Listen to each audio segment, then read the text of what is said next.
Once again, we gather around the old golf microphones for another episode of Swing Thoughts, the program that actually has nothing to do with how to swing a golf club. It's all about the thoughts that come together to produce the chaos.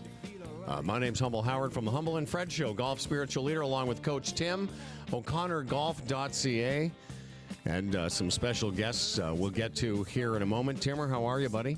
I'm good. It's a lovely day. You might even play golf if it wasn't an illegal activity in this province. That's right. If we weren't living in, in World War II. But we'll get to all of that. Timeless fashion for the golf lifestyle. Thanks to Jonathan Wong Apparel. That's the clothing sponsor of Swing Thoughts. I know you and I have been going through some of the catalog this week, looking at shoes. It's unbelievable what well-dressed people wear versus what I wear normally. Although I like my TaylorMade T-shirt. But were you not just blown away by all the stuff that Jonathan Wong represents, the brands? I don't know anyone who dresses like that, but soon you and I will be. I know, it's all high-level stuff, and I'll always be nervous at the turn when I order a hot dog with mustard. It's funny you say that, because I was looking at some of the clothes. I'm like, this is just going to get dirty. I'm always wiping my hands on my shirt. I'm not good enough to wear apparel of this level. Exactly. I mean, anyway, because I wash my own clothes. Also, we want to thank our friends, as always, for many years, TaylorMade Canada. And just before the government took golf away from us, the day before, it's a true story, I didn't tell you this last week, my Sim 2 driver arrived. Me too. Yes. Where is yours right now? Because I'm going to tell you where mine is. Right there. Okay. At least it's in your office. You know where mine is? It's in the living room. I just haven't. I knew. Rachel's not here, so I just had it in the living room. I just was watching golf last night, and every once in a while I just look over at the Sim 2. I'm like, it's okay, buddy. We'll get there. What about your golf lab? Are your ceiling high enough? No. It's funny. It's not called Golf Lab anymore. Rachel calls it Golf Nursery. It's like, she says, "Are you going to go up to the golf nursery?" And she says that because I have one chair in there, and it's the chair that we used to, when our kids were little, it was like the rocking chair. And I don't know, I just like having it in there. It makes me feel good. You're soothing yourself now that you're deprived. Exactly. If you're lucky enough like we are to get the Sim 2 driver, if you haven't, you should check it out. Experience that drives every golfer wants to hit and no golfer wants to follow with the all-new Sim 2 driver, only from TaylorMade. And visit TaylorMadeGolf.ca to learn more. In the coming weeks, we'll tell you more about the irons. I've got the driver, I've got the hybrid, and the 3-wood. I actually got a chance to hit the hybrid and the 3-wood, and they got that. Whatever that thing that makes the ball jump off the face is pretty good. It's pretty good. Mm-hmm. We thought we'd have a little Swing Thoughts roundtable with a couple of friends of ours that have been listening to us and have been, working with us, golfing with us. You may remember my friend Rudra, Rishi-Maharaj, one of the very first times we ever had a roundtable of golfers. We invited Rudra. Always a pleasure to have you. His company is called Gig Sky. And anyone that listens to both of our shows knows that Gig Sky has been a longtime sponsor of the Humble and Fred Show. And Rudra was just telling us before the show that they have this little device. It's called a hotspot that can provide Wi-Fi.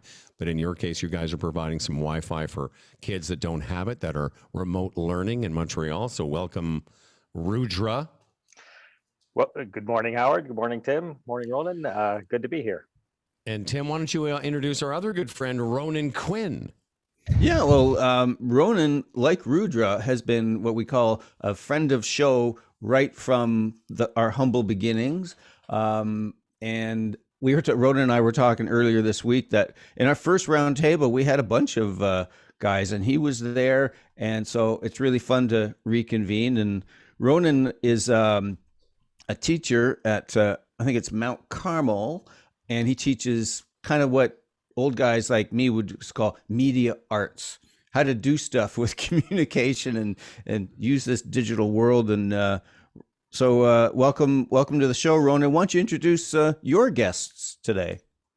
Yeah, well, thanks, Howard. Thanks, Tim. Thanks, Rudra. Nice to see you guys again. And I'm very lucky to have my group. Actually, I have a careers class, a brand new group of kids. They're all grade 10s, and they're very excited to be here.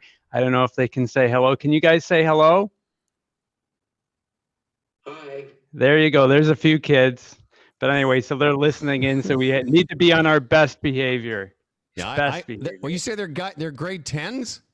Yep. I guarantee you half of them are watching Big Mouth on their phones. No, they're a great group. I think you'd be surprised. Listen, I wouldn't be surprised because you're an inspiration. I'm sure you're an inspirational teacher. You're a very lovely fellow. We thought we would. I said to Tim, why don't we get these guys on and we can have a conversation for the first part of the show today about. Obviously, the big golf announcement last week was that the government of Ontario, the only jurisdiction in North America where you can't golf today, is here.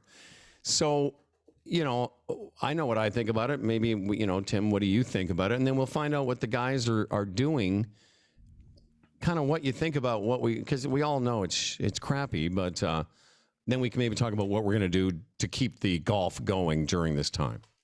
Yeah, well, I'm not going to get too much into the politics all of it at all, but I think just the government overreacted. Just let's shut all this stuff down. Oh, except manufacturing plants and warehouses. So this is kind of a big shock, and I think some of it was the optics of golf. I think there's still a lot of people perceive golf as this, old rich white guys. In bad pants, and you have to pay to go on this lovely green space. So I think it was very easy for the government to knee jerk and do it. But heck, it was a shock to me. Certainly a big disappointment as a golf nerd, someone who works in the golf industry. It's like, oh my gosh, now I have to do stuff around the house. That's right. There's no excuses. Rudra Rishi-Maharaj, a very fine golfer. I believe close to, I'm not sure if you're a single digit, but close to a single digit player, avid player, but also a man of the world. What did you think when you heard about it? Well, I fail to comprehend the confluence of thoughts that came together that resulted in closing down the golf courses. There's a lot of evidence that they have for transmission of the COVID virus. And the evidence that they have from last summer is that golf courses imposed zero transmission of the virus. So, they're making a lot of decisions, and I think that they seem to have one tool to use, and that being a sledgehammer. So every problem is a rail spike. Okay. And Ronan Quinn. Also a very fine player. I'm sure you're got to be low single digits. You're 4, 5, 3, something. I have no idea. Sure. It's in that range. Around there, yeah. Yeah, you're in that range. Like everybody, like disappointed. Like you felt like you were getting going, especially if you had some. I know Howard, you had, and Tim had some tournaments lined up, and you were sort of getting into your rhythm. And even though it's extraordinary times, and we feel very fortunate every time we get to do anything golf related, the fact that it kind of everything just was put on and just stopped on a dime, and it was very, very, it was kind of jarring and confusing in a lot of ways. The one thing I've been paying attention to a lot of the feedback, especially online, is actually the amount of support, and the dialogue has been actually pretty good in terms of, I think, golfers starting to articulate why they like the game, why they enjoy the game, and the range of voices. It wasn't just, like you say, the old rich white guys. There was, you got to really see there's a large community of people from all kinds of backgrounds, all kinds of socioeconomic, and especially I work with young people. The amount of people with kids who are disappointed because their kids were starting to get into it, and the idea that that's been taken away is kind of sad. That's exactly what I've seen online. That's a great point, actually, because the reaction hasn't just been from the cohort that we described, that golf has this image of being a privileged sport, but the reaction I've seen has been varied, as you've said. Here's a couple of numbers I'll throw at you in terms of the efficacy of as what you were saying, Rudra, about the transmission. There was 20 million rounds of golf played in Ontario last summer with 0 on-course transmission. And the day after the lockdown, I went for a walk with my friend Rachel, and we were looking in this park, and all that was in the park were basically couples with dogs, except for about 10 guys playing soccer. Young men in their 20s. And so they were doing the opposite of what golfers do. They weren't social distancing. They're playing a game where there's a lot of potential for transmission. But the point I'm trying to make is it was unregulated. It was just a random game of guys playing a game.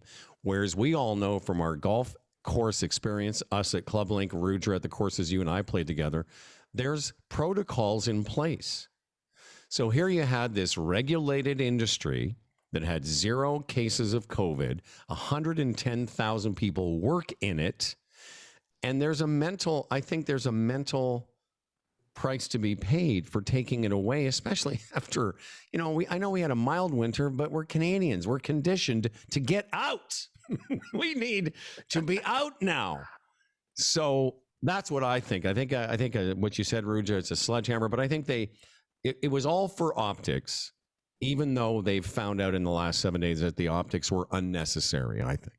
Yeah, well, one of the things that has really come so clear in the last week or so is that the Ford conservative government was not listening to the experts. And the experts said, close down indoor gathering places, workplaces, because that's where the transmission happens. Yeah. It's not, to Rudra's point, it's not happening outdoors. The other thing, the mental component of this, is that golf, walking in a park, doing all these outdoor activities, that is required to give us respite. I mean, we're over a year into this pandemic. People are suffering from fatigue, isolation, and what things like golf provides is a sense of connection, doing something together. Mm-hmm. And that is so needed in a time when people are feeling a lot of stress, and particularly isolation. And just to finish up, I mean, like you said, Howard, the nice thing about golf is that there's protocols. Yeah. All the golf clubs, public, private, have these rules in place. 20 minutes before, as soon as you're done, you get the heck out of here. So it was a really ill-considered sledgehammer, as Rudra said. So my question to you guys as a group, and we'll go around starting with you, Rudra. They say May 19th will be the end of this, whatever. I've lost track of waves and lockdowns. I was just talking to a buddy of mine I was talking to a friend of mine that lives in France, and it's been 6 months there of basically this type of lockdown. So guys, I'm in a golf pool. I say it'll be over before May 19th. My over under is May 1st. What about you, Rudy? When do you think it'll be over? I'm not so sure about May 1st, as that's just next week, but certainly by the Victoria Day long weekend, I expect that it'll be open. Well, that's when they say it's going to be open, May 19th. Yeah. I think it'll be open sooner. Ronan, Quinn, what do you think? I think it'll be really, I think when we start seeing those daily numbers sort of trend, I think it's going to be incumbent on that, because I think he needs an excuse. And I think if numbers are going down and he gets a little bit of positive feedback, that when and only when that happens, I think. Yeah, I have a really hard time. Right now, because they capitulated on the police, stopping everybody for walking around. What else did they give in on? Oh, they opened up the playgrounds again. Yeah, but they gave in on that the next day. Yeah, so I think they don't want to certainly look weak by giving in, if you will. But I think to Ronan's point, if the numbers start to come down, I think that they'll go, okay, cool. this is working, and they'll flip it to say, see these good things that we did, now we can open up again. The irony is, the numbers already came down this week. Had nothing to do with golf. Of course. This friend of mine that I was talking to, his one of my best friends, his wife is my agent, and she's, they're involved in the television and movie industry. And I was telling him, I said, how's business? He says, it's unbelievable. See, one of the things that most golfers don't know is what they didn't shut down was movie and TV production. So I drove by several different sets this week. So you've got people and I don't begrudge them, but you've got people indoors gathering in a group. Yes, everyone on the set has been tested and there's protocols in place. Just like golf, there's regulations in place, but that industry wasn't shut down. So that's my beef about the Ford government is, wait a second, you shut down millions of rounds of golf outside, but you're cool with 40 people on a set on Queen Street.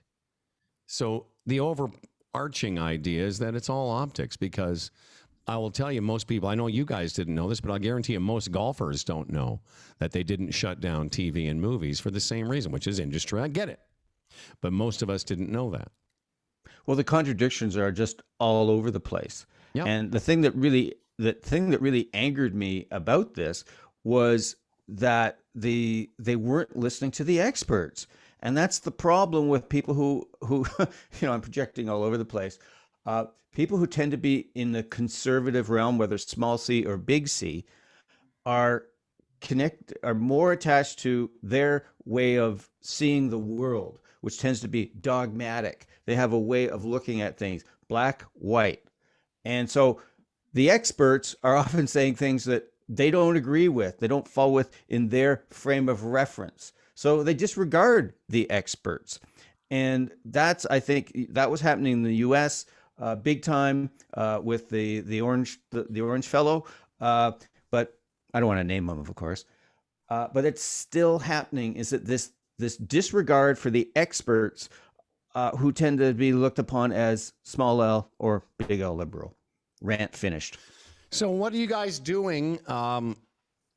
As soon as like Ronan, you said, already our season was underway, and I had a bunch of qualifiers that I guess will be canceled, and some tournaments, and but I'd already played. I played 9 times between the end of March, which was the best summer day I remember. There was one day I played I don't know about you guys. I played one day at Granite Ridge. I was telling Tim, it was like 20 degrees, no wind. I'm like, is this heaven? It was, it's golfing in March. But I was definitely well into my, everyday routines and doing my golf stuff. What about you guys? What have you been doing, Rudra? And to get ready, and what will you continue to do? Well, I didn't get quite 9 rounds in, but I did get 2 in. And speaking to the protocols that you were mentioning, one of the courses that I played, they had a waiver that you had to scan a QR code when you got in on your phone and sign a waiver in order to get in and play. Otherwise, you weren't allowed in. So, the protocols are there. Now, having said that, though, to your question, Howard, like my situation's a little different than others. Is just over a year ago, I had both my hips replaced. So last summer, I spent a lot of time just trying to get my strength back and things like that. So I played maybe about 60 rounds last summer and walked almost all of them. But over the winter, and what I'm doing now is trying to go on my stationary bike, get my strength back in my legs. Mm-hmm. And, simple little things like when you go to wash your hands, check your balance. Where's your balance on your feet? How do you bend down to get to the sink? Have you bend from your knees or bend from your waist? Things like that you can take to the golf course and say, okay, now my balance is on my feet in the right places. I've also got some of those stretch elastic bands to put on the door and pull down. Rudra, if I may just interject, isn't that interesting that having to be aware of your hips, your new hips, because I played golf with you last summer and you're walking amazing. Isn't that interesting that that's made you more aware of the balance in your body? But Yeah, also, I just got to interject. That is a golf nerd. He's working on his game while washing his hands. Oh yeah. By the way, that didn't even phase me. I'm like, yeah, that makes sense. It's obviously, I mean, dude, I'm pumping gas and going left foot. Okay, there's a little bit too much weight, and Washing dishes. Am I in good posture? I'm surprised that you even caught that, because I was like, oh, isn't that interesting? So you're getting ready for the golf season by being aware of your weight distribution while you're washing your hands. That is the nerdiest thing I've ever heard, but I love it. Exactly. No, because prior to my surgery, right? I had to do things with my swing because every time in the back of my head is, this is gonna hurt, right? Oh yeah. So it's really, along with getting strength back, is really rebuilding a swing last season, and things like balance, things like where your hands are things that I really had to work on, and through the winter, can't do much else. So making sure my balance is there and using these stretch bands to hook on the door and just pull down as you would make your motion to pull down on your swing. Those are the things that I've been doing. And I think you're forgetting one thing. You sent me didn't you send me a picture this week that you're like, oh, grips are regret. The grips are done. Yeah. That. Yeah. I went to this one store to get my clubs regripped, and they said 3 weeks. And I said, no, thanks. So I went online, looked at a video, bought the stuff, and easy. Did it all myself. Yeah, I regripped my irons this year too. Me and my buddy Paul Henrik went to his shop. I learned how to do it as a kid and got the double-sided tape and put the grips on my TaylorMades. Now, Ronan Quinn, you're an avid player. What was your winter regime, and what will you continue to do while the lockdown is underway? Well, I'm lucky enough. I work up at peak performance in the wintertime. So normally I would be up there at the end of November and try to get in there around once a week and work sort of with the foresight with the quad and sometimes the TrackMan, and kind of do that kind of work that you do in the wintertime that you don't do when you're out playing. So I was able to get in there just at the tail end of the fall before the first lockdown, and then got a little bit of work in when they opened up in February, and then was very excited when they kind of closed that down. The courses kind of opened, so I've felt very fortunate to be able to keep working on stuff and to start sort of preparing for a few tournaments this year. And I'm a decade guy like you are, Howard, so I've been deep diving, especially this week. You guys inspired me to actually take a little bit more look. And dude, so I've got a decade degree now. I've spent another 10 hours this week just like decading, and I'm like, honestly, I want to quit my job and go teach decade. That's my new thing. So that's the answer to the question. How are you dealing with the lockdown? I'm going to school. I'm going to decade school. Yeah, I was trying to. It's funny though when you explain to your significant others that you've just spent 3 hours, watching a video about driver dispersion, they just sort of look at you like, "Did you have no time to clean?" I said, "Oh, no, I can't. I have no time to clean. I'm talking about shot patterns." What about that? What about that project? What about that thing we discussed about curtains and things? And there you are, delving into low point. Hey, but Ronan, it's interesting. I'd love to talk decade with you sometime, but I've really, was Tim and I took the seminar, and I implemented some of the stuff, but it's been a great refresher. And we can talk about that some other time. But I was curious about you say you go to peak performance. Explain to people what that is, and then maybe tell us what are some of the things a player like you tries to do over the winter. Well, Peak Performance is an indoor facility. It's up in Woodbridge, and I found it a few years ago when the Golf Dome in Mississauga was closed down. I was trying to find. I love kind of trying to do stuff every week, even if it's indoors. And it's a really neat facility. You have access to all kinds of technology. They have a huge chipping green putting, so you can pretty much work on every skill. And the great thing, obviously, with working on launch monitors is you can do stuff like gap test all of your clubs, so you understand how much you're carrying, how much you roll out, and be able to get that kind of feedback that you don't necessarily get on the course. So I try to do a little bit of everything. For me, flexibility, trying to keep, like Rudra says, balance, like the fundamentals, like that's the stuff that keeps you tied in. And then if you can, like adding a little bit of strength, maybe trying to see if you can add a little bit on the driver here and there, and kind of like look at your shot patterns, like be able to hit 20 shots with an 8-iron and actually see, okay, I got a little bit of a draw going in there, and then with Decade, understanding that is essential to understanding what you're going to be doing out on the course, and it's really, really useful as well. And lots of short game, lots of putting, lots of chipping, and thinking about like not just hitting balls, but thinking like hitting shots rather than your swing, and trying to picture a shot rather than just wailing away. Mm-hmm. Yeah, but so now that golf has been ripped away from us and we're all pining, you can't even do that stuff.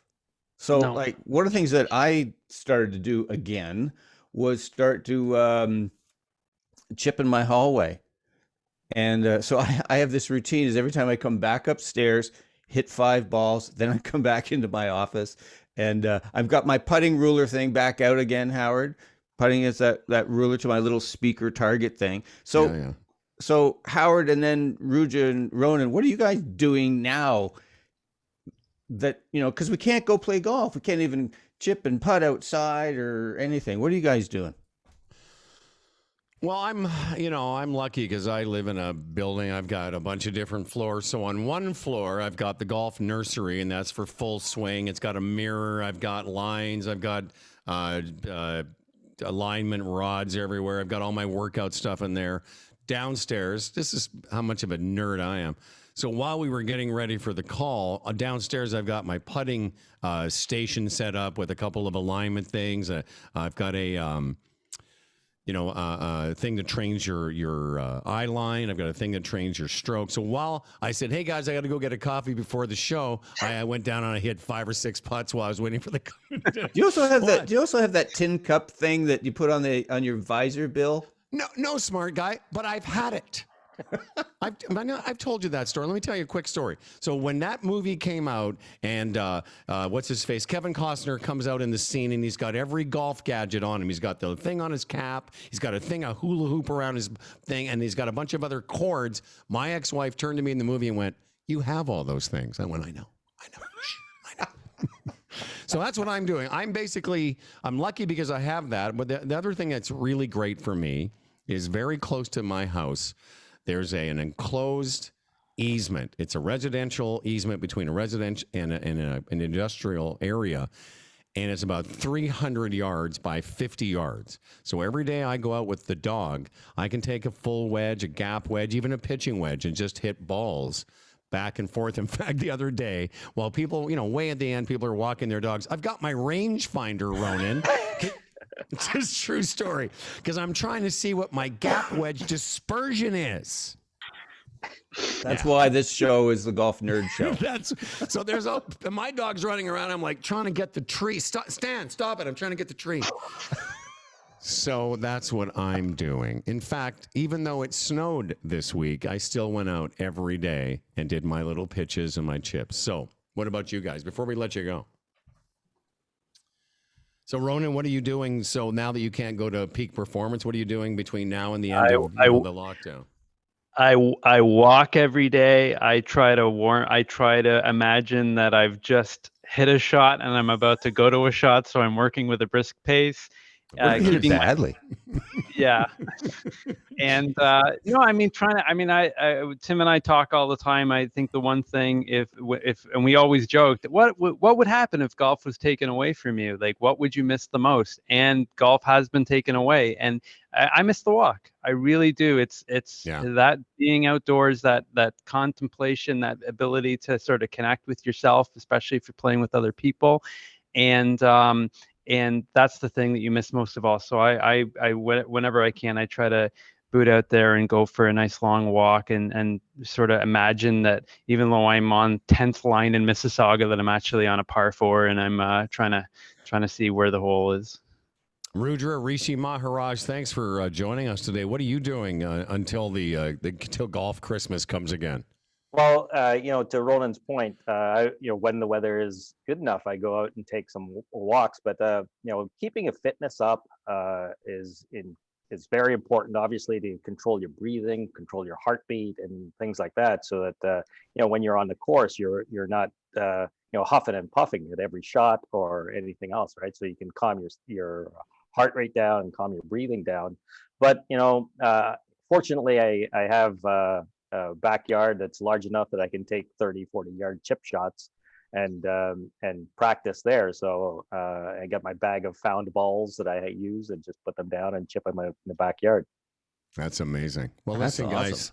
guys, we want to thank you guys. This was the first part of our show where we're going to talk about the lockdown. Of course, the second half is more golf nerddom with the coach and myself. Rudra, Rishi-Maharaj, thanks again, buddy. Appreciate it.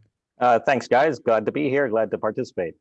Good to Always see you, a Rudy. pleasure. And we'll get out this summer. I had a chance to play with Rudy, I think a couple times at the end of the season, and like your hips seem fine and you're walking fine, and what a great gift that is, for goodness sake. Absolutely. All right, man. Take care. Okay, thanks. Take care, guys. And Ronan, thank you. And Ronan's class, hope you enjoyed this. Get off TikTok for crying out loud. Hope we were good boys. Yes, you are. Thank you, guys. Howard, we'll get out this year for sure. Yeah, Ronan, now that let's do it early in May or as soon as we can in May, all right? Absolutely. Sounds You're at good. the same club, for gosh sake. I know. That I know. was very, very late in the season. I kept trying to get a game with him. He's very popular. Thanks, my friend. Thank you. Thanks, guys. TaylorMade Canada wants you to experience Sim2's unique cap-back design. It'll give you more forgiveness and more distance. More often, experience the all-new Sim2 irons from TaylorMade. Visit TaylorMadeGolf.ca to learn more. I'm doing a little mid-podcast read because all the big podcasts do it, okay? Just want you to know that. I want it to be just like that. All the cool podcasts do that, okay? Hey, we don't judge. We don't compare ourselves to others. Well, we don't. We just do what we think is right. Timeless fashion for the golf lifestyle is all there at Jonathan Wong Apparel. I wish I could read all these different brands, but go find out for yourself. Jonathan Wong Apparel Inc. All his brands are there, and including the fancy shoes that you and I are getting. These will be the fanciest shoes I've had for a long, long time. And I can't deny, the most expensive. Yeah, I know. When I looked at that catalog, I was like, wow, I don't even have a pair of shoes that cost that much. But you know what?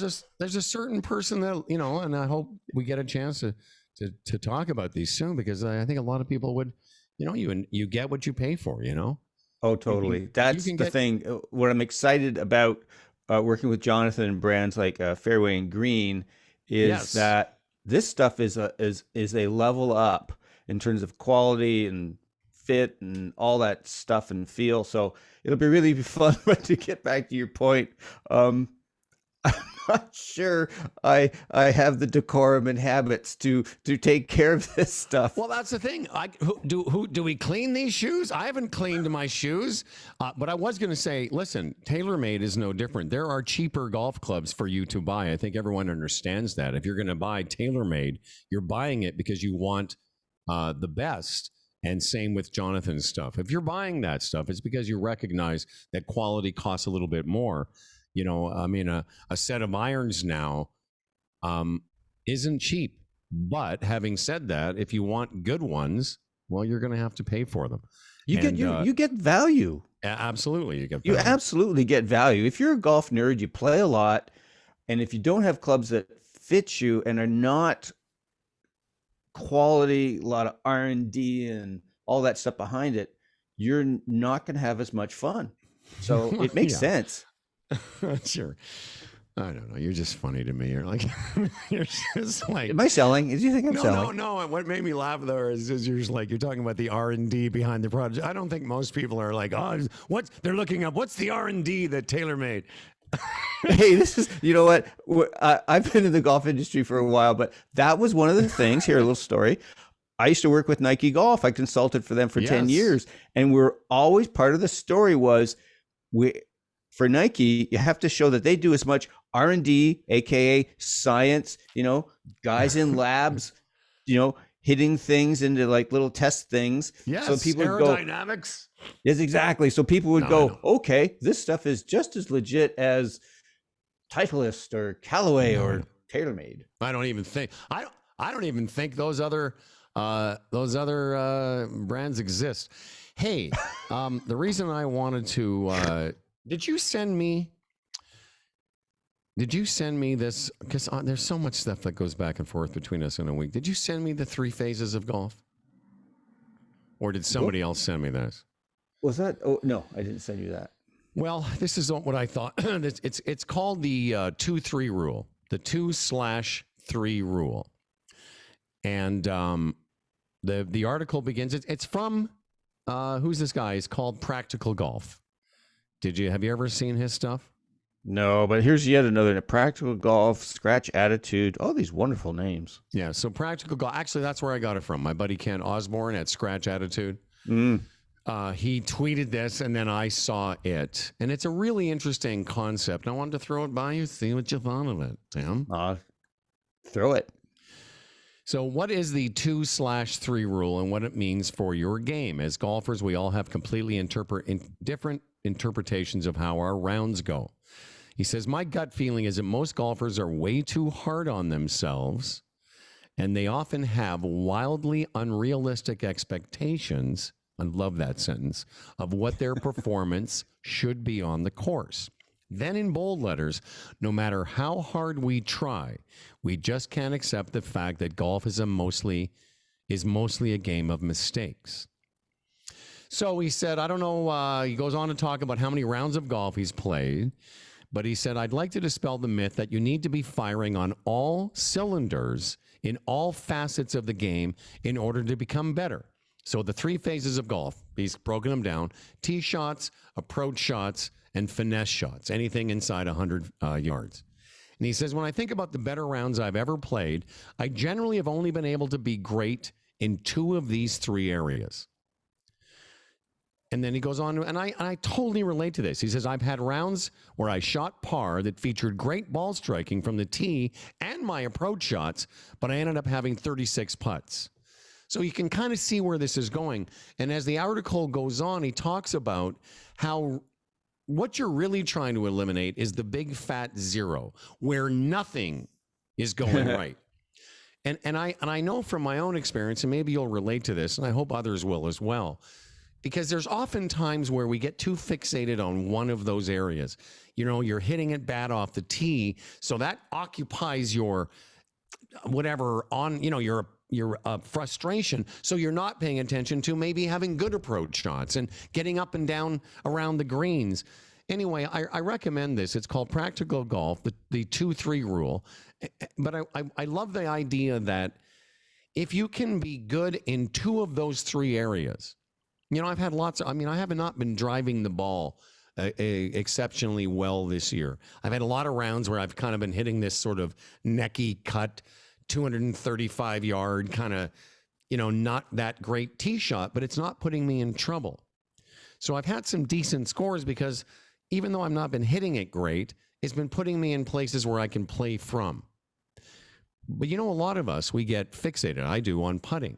I have some rounds where, I'm not really putting that well, but I'm hitting 12 and 13 greens.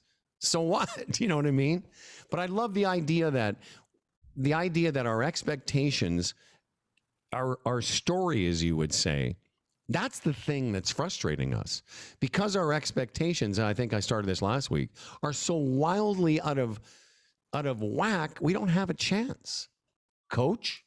Yeah, there's so much good stuff in there. You know what it reminded me of this 2-3 rule is, I remember Johnny Miller saying, and he said that you got days where you're driving it well, irons are good, putting's bad, or putting's great and irons are whatever. He says, if you get all 3 going, you win the U.S. Open. Exactly. Here's a sentence I love. He said, there are so many golfers that just assume they need to be good at every part of the game in their rounds. They are on short mental leashes. Absolutely. Well, and that's the point. Yeah, go ahead. No, you go ahead. Okay, well, you know what? This happens to people throughout life. Look at like the Toronto Maple Leafs the last few games. Last night they mercifully won. They weren't getting good goaltending, and it was pulling the whole team down, which is not unlike putting. Yeah. When we're not putting well, we get some frustration, and it creeps into your game. So what's the thing that we have to do around that? Well, it's starting to use some discipline around, okay, today's not a great putting day. So what are things we can do? Well, stop thinking about it would be one. And how do we do that? Look around. We've talked about this on and on in the shows. Like, look at the trees, just see what's going on. One of the things that Carl Morris talked about, I think that you talked with Carl about it, was that when you walk off the green, I think within a few seconds or paces, you're done with what happened on that green. It's like having a post-shot ritual. When you're done with whatever shot it is done. So but that way you can move forward. If I may, but let's just back up a second, because I totally know what you're saying. I totally understand what you're saying, I should say. But in the context of this, if you're having a bad putting round, if you can buy into this, and I do, that if you look at the days that you're not maybe sharp around the greens, the problem with us, myself for sure, is I have let that inform the rest of my game. Exactly. Where knowing or starting to buy into the idea that really 2 out of 3 is pretty good. 1 out of 3 will, as he said, 2 out of 3 and you're going to shoot a decent round to good round. 1 out of 3 should be, you could probably get your average round. You know, like if you're hitting it pretty good off the tee, and you're not in trouble off the tee, and maybe your approach shots are a bit scrappy and you're not putting that well, you could probably still get it around in a decent score. If 2 of your 3 factors are firing, you're going to have a great score. The problem is, what happens, as he said, we're on such short mental leashes. The second we hit a tee shot into the trees, a lot of us, the hole's over. Exactly. You don't realize, okay, well, that's a tee. I watched golf last night, as I do on Thursday night sometimes. And what I paid attention to is this. I paid attention to 2 things. How many bad shots I saw, and how many shots to the green that were 30 and 40 feet, and how far were they? I wasn't nerding. Okay, I was just one step short of writing it down. But my point is, why should we expect to not hit shots in the trees when I watched several world-class players hit shots in the trees? The difference between most of us and them, we think it's their swing. But I think you'll agree that it's their ability to go to the next shot and play from there. Absolutely. Absolutely. The thing that we've been on a really interesting sort of path the last couple of shows, which I love, in that we are so misinformed in this golf culture we're in, that we think that the pros always hit it great, and that they're all Zen masters, and they don't ever they're just as whacked out as the rest of us. Oh yeah. And even worse, you imagine if you're playing golf to put food on your table, pay the mortgage. Oh my God. But they also have process. The reason they're playing at that level is that they're also way more mentally resilient, and they have processes to get them through. And those processes include the ability to hit a shot that went offline or was horrible or looked bad, a shank even, and to leave it behind them. So when they get to the next shot, they're ready to go again. Whereas what happens for most of us is that we have this story. We're supposed to hit it great. We're not supposed to hit it in the trees. We're not supposed to do this. So we get caught in this sort of maelstrom of thoughts. Oh, I suck. This is bad, blah, blah, blah. And you just ride this emotional roller coaster. Yeah, exactly. And you never... like I haven't really, I like to dig around in my golf swing. I really enjoy that part of it. But in terms of my golf game, the last couple of summers, whatever success or progress I've made has had less to do with my golf motion, even though there's the same things I've been working on forever in terms of getting a little bit more posting, whatever.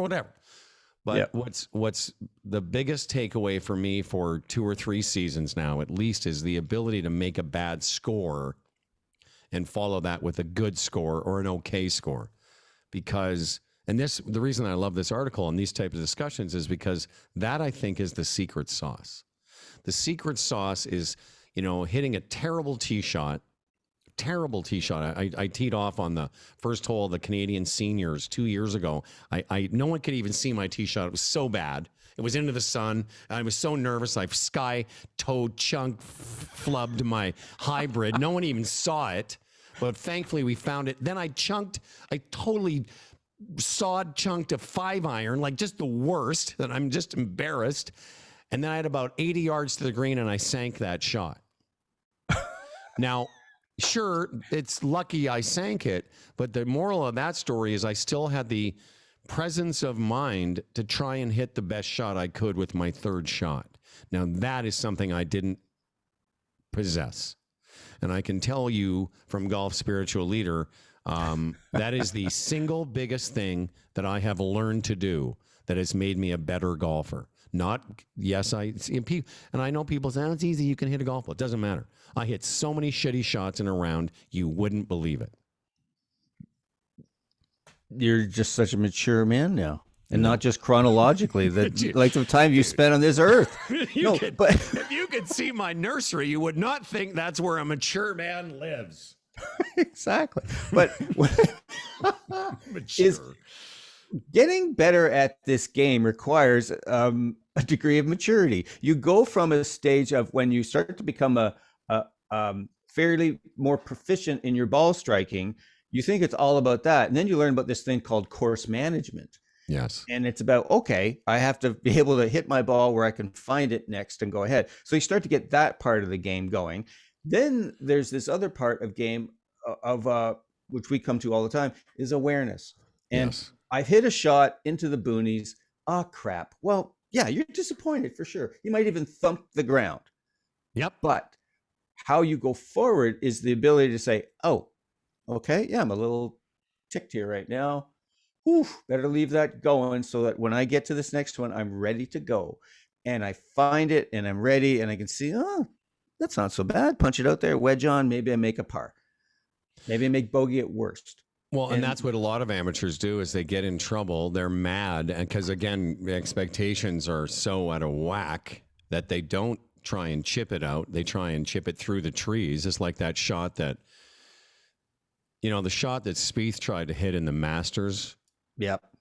That was just, that was a great example of somebody, the pathway to bogey was to the left. I mean, he ended up making a triple bogey on that hole.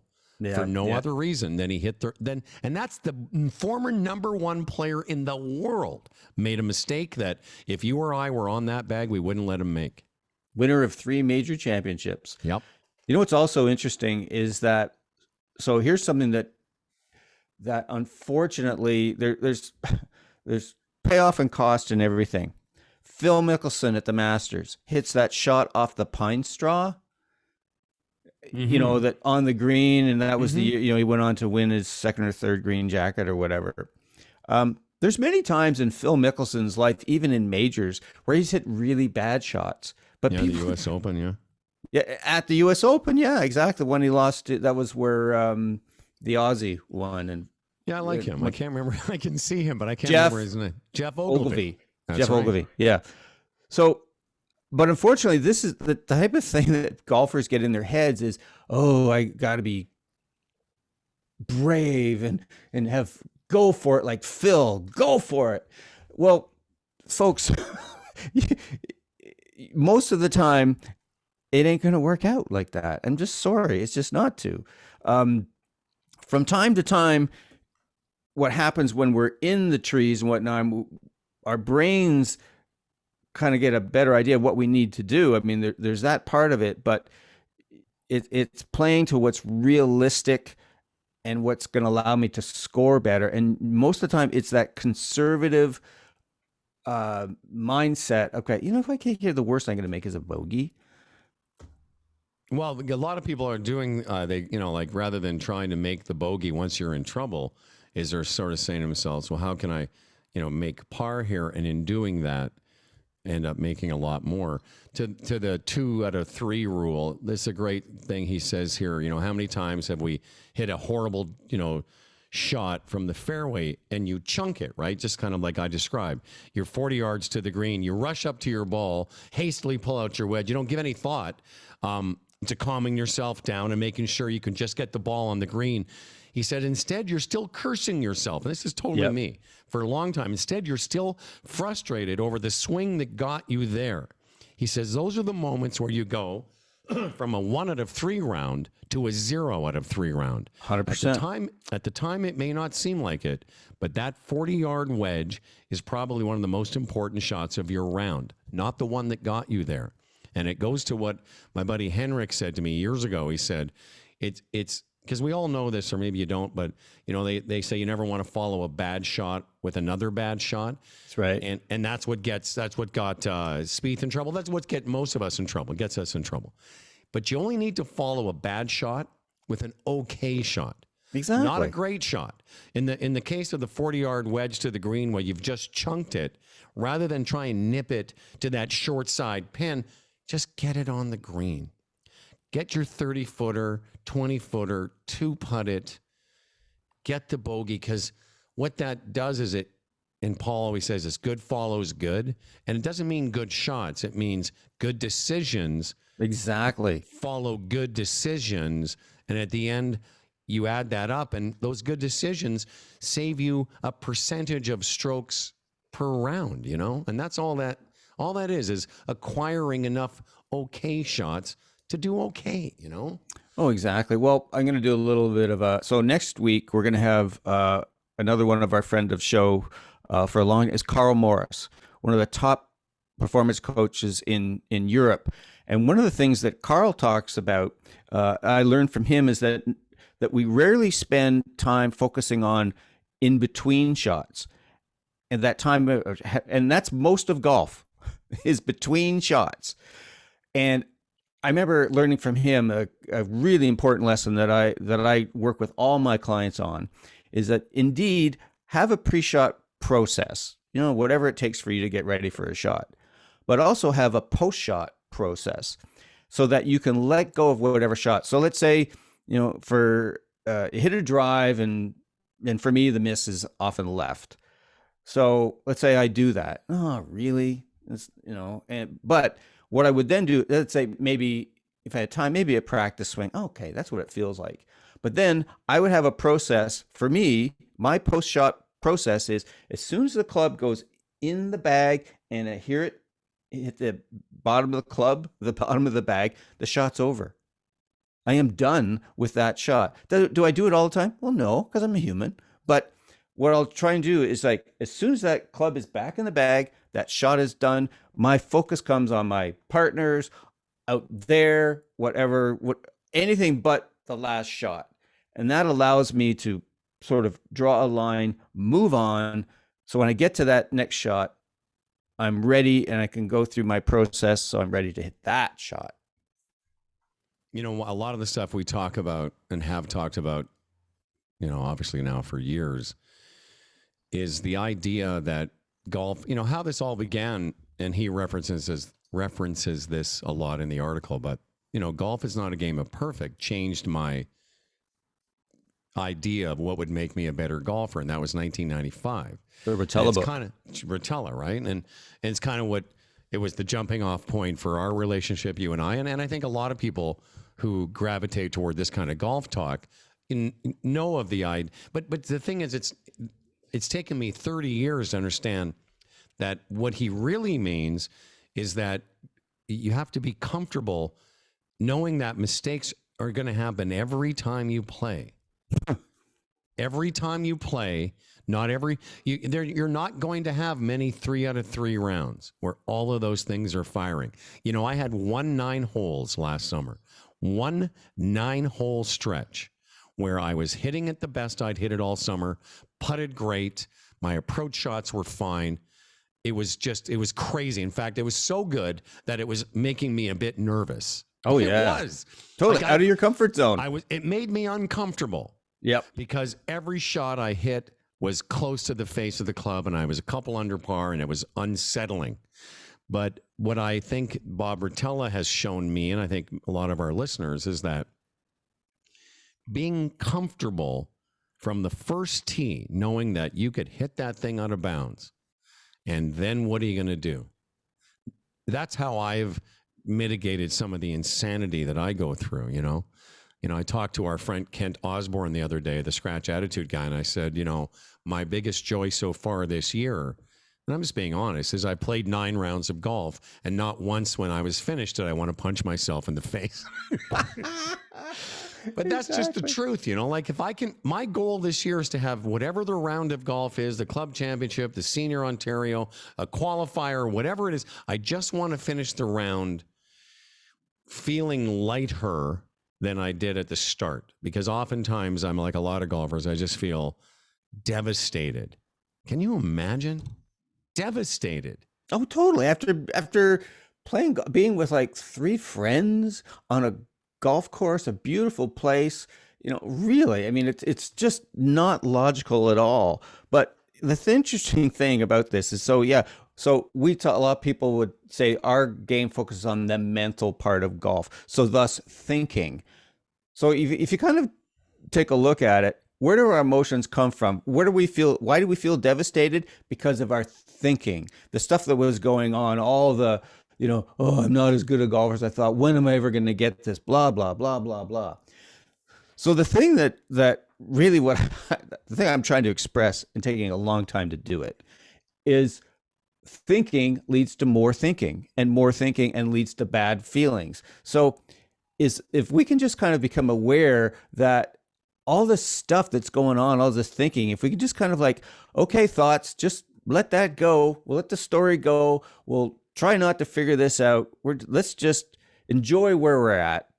That could be looking around. It could be really listening to the people we're playing with, rather than half listening, nodding in the right places as we try and figure out our backswing. It's just letting go of all that thinking, and just more of sort of we're being rather than doing so much. A couple years ago on the show, I was talking. I had this phrase where we were talking. I think I had this idea of being the anti-fragility and becoming bulletproof, and I think at the time I understood that to have a mental component. But a part of me, I think at the time also thought, if I could just get and again, I think a lot of golfers will relate to this. If I could just, practice the right way, or I'd have the right swing thought, or if I could just get the right coach, or if I could move into Ledbetter's basement, if I could, if I could just have Sean Foley caddy for me, then I would be amazing. But in actual fact, it goes to what this article has reminded me, and I bring it to you, which is being bulletproof as a golfer. And this is what I wrote on Twitter. I have it in front of me. I said, what I understand from this, being bulletproof as a golfer is learning that golf is about accepting mistakes and then playing on. And that's all we can do is just play on. And play on, I think, is going to become my new mantra. I know it's not mine, but I like the idea that we just need to play on, whether it's your routine or mine or whatever that is, that allows you to go to the shot after you've just hit a horrible shot and to play on from that point. There's a great book, Golf from Point A, and that kind of is that thinking that every shot, it's not A to B to C to D, it's A to A to A. And that will improve your scores, but it will also improve your equanimity throughout the day, because you never know when another mistake is going to pop up. You also never know when you're going to chip in on 18. Exactly. And so I'm sure a lot of our listeners are going like, okay, well, Howard's a scratch or 1 or 2 handicap, and easy for him to do. But actually, the better you are at this game, the more you're connected to it. I mean, and there's more that when things don't go right, there's more like a feeling that can happen. So my sense is that, so how do I play on? How do I do that? To me, again, it always comes back to, what am I thinking about? What am I aware of? So you got a couple holes, Howard, where it's not going so great, and you find yourself starting to think, you're like, oh, I'm doing that thinking thing again. I'm I'm starting to, go through my Rolodex of swing thoughts. What do I need to do? Stop thinking about that nonsense. And that you could say that, well, that would be playing on. Or just, you've just three putted and you're staring a laser beam through your shoe of grief and anger. Oh, I'm doing that thing again. Yeah. What could I do? Well, I could look around, listen to the birds, whatever. And that could be a version of playing on. So much of, I think what this game, the challenge is being aware of our thinking and just like, okay, let that go. I'm not going to let that have a grip on me. I'm not going to have my thinking dictate how I feel and what I sense about myself. And I'm just going to play on. I love that. You don't need to be perfect to have a great round of golf, he says. You need to be patient with yourself. At least one part of your game is going to fail you. If you can remind yourself that mistakes are okay and have the mental resolve to dig in or play on when they So occur. is this from this? Sorry, is He this? says, Let let me just finish the sentence. Yeah, it's from this article. He says, if you can remind yourself that mistakes are okay and have the mental resolve to dig in when they occur, your scores will improve. He says that's it. Yep, absolutely. That's all there is. Absolutely. He said if you don't have the mental resolve to deal with your mistakes, and I'm talking to myself, if you don't have the mental resolve to deal with your mistakes, then you won't reach your full potential as a golfer. And I know listening, sure, if you're a 12 handicap, maybe you wonder if you can become a 7. But we've said this for 6 years now. And every show is another version of, if you want to reach whatever your full potential is, the idea that every facet of your game at some point is going to suck in a round of golf, well, there you go. I've been frustrated by my putting for a while, but it's not always bad. I just don't recognize when it's, you know what I mean? Like, there are certain days that the idea, I watched TV last night. I watched every 8-foot putt and thought to myself, 50-50, because it ain't going in on the PGA Tour more than half the time. And you know what, Tim? Half the time they missed it. Yeah, absolutely. So what's so cool about that is, let's talk about putting. So let's say you play on a Friday, late afternoon, and you have a kind of a crappy putting round, 36, 37 putts. You go out on Saturday and, one putt, two putt from 40 feet, one putt from 15 feet. What's different from Friday to Saturday? Who knows? Right. Who knows? And it's saying, like, why one day are you hitting a soft draw and the next day you're leaving it out to the right? Well, who knows? It's a mystery. Maybe it's looked on your shoulder funny. I don't know. Exactly. So what do? Well, maybe if you're leaving out to the right, well, let's aim a little bit left, or that's going to happen. But the thing that I find that is so interesting to me is in this game, we're trying to find salvation in some kind of move or belief or feeling that comes and goes. Yeah. We just can't replicate those things. And so back to what you're saying is that if I can just accept one day that today's kind of a crappy putting round, okay, or today I'm not turning over my 5-iron, and I'll just play with whatever I got. Well, and to understand that that's every day. I was smiling because sometimes I've been on the range, and I just remember this and it's not people it doesn't have to even be people I know, but I'll listen to somebody talk to their buddy as they're warming up about how they played the last time. Yep. They're like, oh man, I was really doing this great the last time, or I really think I figured that out the last time.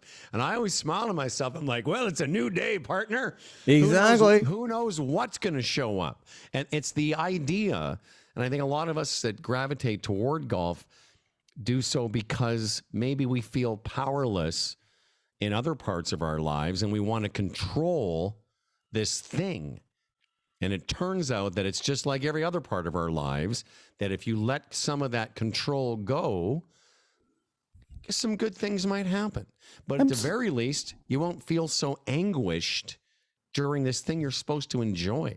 Exactly. And so one of the things I love about doing this show is that I keep learning about books I need to to read from you, and you learn from me. So I'm reading a book by a fellow named Sam Jarman, and I came upon this thing yesterday that was so cool. I hadn't really considered this before, and that he said in a warm up.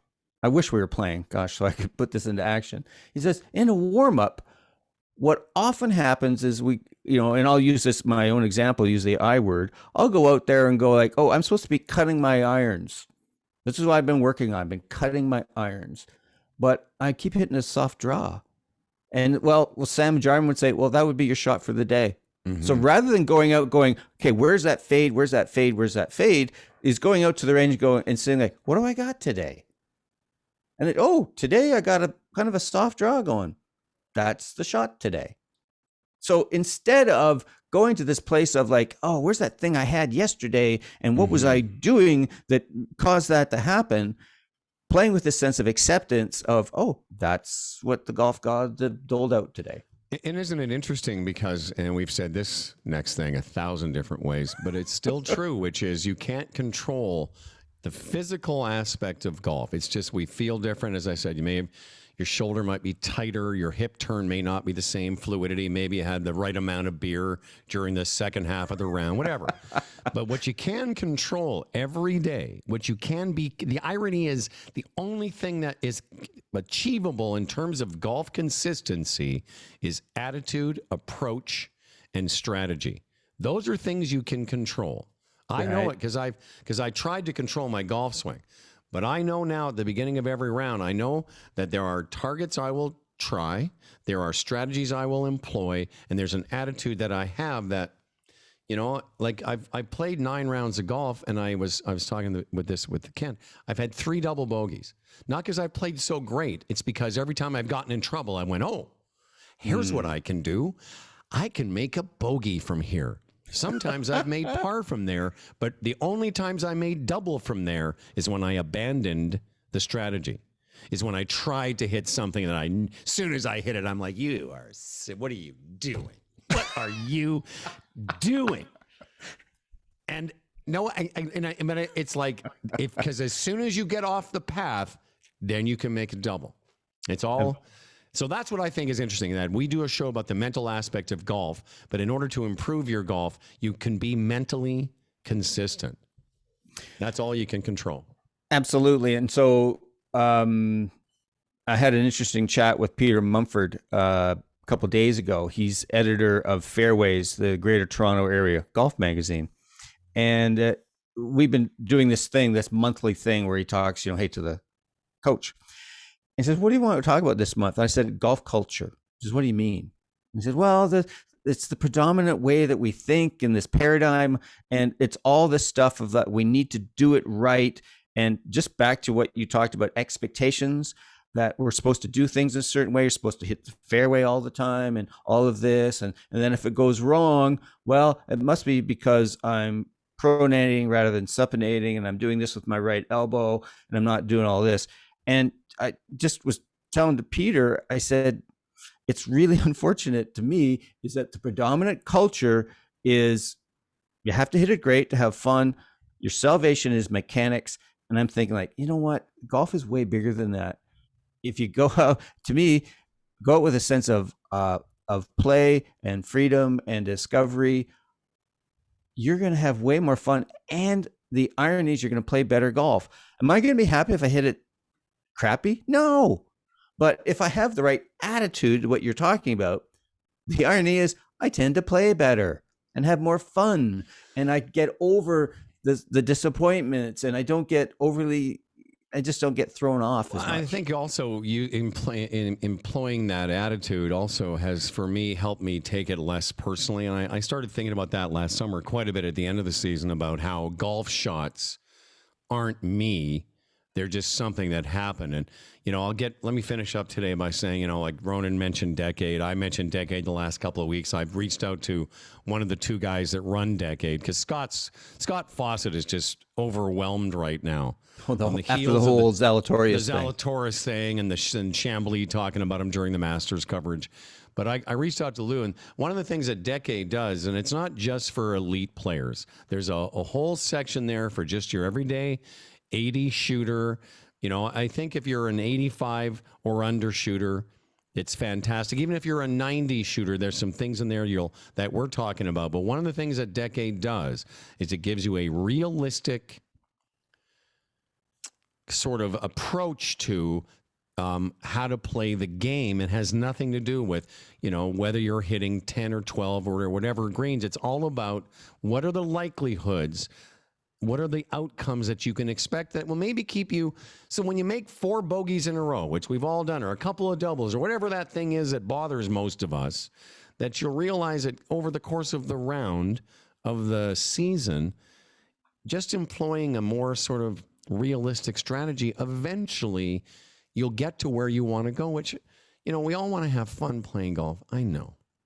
But let's not lie to each other. We all want to shoot the lowest scores we can and achieve golf fulfillment that we all suspect. There's a great Golf Galaxy commercial. I don't know if you've seen it, where it says something to the effect of be the golfer that you suspect you really are. Like you'll finally get to be the golfer you believe is inside you, but it has nothing. It's more of an inside out as opposed to an outside in. Absolutely. And to me, so every once in a while, people will get into that thing called the zone. And we think, what happened there? Did the golf gods just spread some little dust on me that allowed me to do something, play above my head? No, when you're in the zone, you're actually playing at your level of capability. You're finally tapping into what you're capable of. But the problem is that we so much self-interfere. And the point that I want to attach to what you're talking about, the identifying around it, the thing that people, they don't connect the dots. Again, so much of, it's just, I feel like I'm ranting on the golf culture thing, is that, have a bad round with your wedges, run to the range to work on your wedge. Well, what if you didn't live and die with every shot? Your identity didn't rise and fall with every shot. See, because what'll happen is that you follow, sort of, rather than spiking, anger and then frustration and sadness and lose focus and resignation. You cannot play when you're in a state of anger, cortisol, tension. You're not focusing. You're not able to take in what's actually going on because your head is going and your body's in this state of alarm. So when you're not identifying, when you're just kind of able to roll better, just like it's more fun, but you play better. Even if you don't have an ideal swing and you're leaving your 5 irons out to the right, or you're maybe chunking your wedges a bit, you still play better. And, well, that's a great way to finish. Let's all learn to play better. I'll tell you what I'll do. I've sent you that article from Practical Golf. I'll also who wrote attach it? Sorry, that's why I interrupted you, and I'm sorry. Who wrote it? I don't remember the guy's name. It says he has a site called Practical Golf, and he does reviews and articles. And what I'll do is I'll just attach it this weekend when we put the show up, which will hopefully be today. But our producer, Phil, is in Cambodia. That's a long story. Humble and Fred fans know why. Anyway, we'll try and get the show up as quick as we can. O'ConnorGolf.ca, that's where you go for all things Tim. HumbleandFredRadio.com. That's where you can find out the program that I do. Thanks to Ronan, and thanks to Rudra, and as always, thanks to TaylorMade Canada and Jonathan Wong, Apparel Inc. Go check out those fine supporters of this fine program. Until next time, Coach. See ya.